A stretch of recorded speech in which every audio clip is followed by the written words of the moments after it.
quick update, the Vancouver Canucks actually just made a trade with the Buffalo Sabres. They traded the 102nd overall pick in exchange for 122nd and 175th.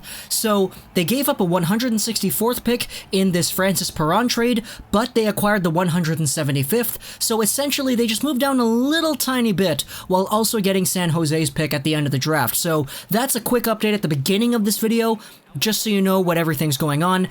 Martin Brodeur is on my TV, so I wasn't able to hear it, but it was on Twitter by Ryan Bache. So the Vancouver Canucks made a trade. I initially wasn't going to cover this because it was just a swapping of picks and stuff and Tom Pyatt, but there was a bit of a correction. So let's go over what exactly the Vancouver Canucks did and why this actually matters. The Vancouver Canucks traded the 164th overall pick and Tom Pyatt to the San Jose Sharks in exchange for Francis Perron and the 215th overall pick. So they traded down, essentially, 164 to 215 in the draft, and they swapped Tom Pyatt for Francis Perron. Now, Perron is a guy that you might be familiar with. He was in the Erik Karlsson trade, and he was one of the guys that was sent over to the San Jose Sharks along with Erik Karlsson. He's got quite an interesting set of stats. This most recent season, he played for the San Jose Barracuda, getting 47 points in 63 games played. Now, the Barracuda, they did have quite a few good players on their team, but Francis Perron was second in points on the team, so that's pretty good.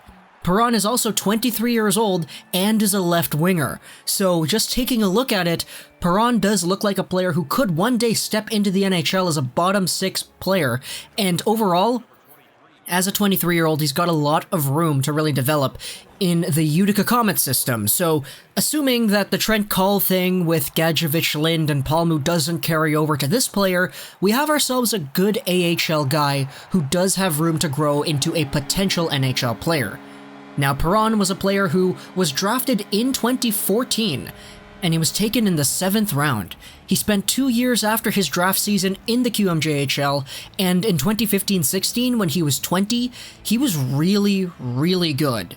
He was named to the All-Star team, he was the most valuable player in the league, he had the most assists and points in the playoffs, and was the playoffs MVP too.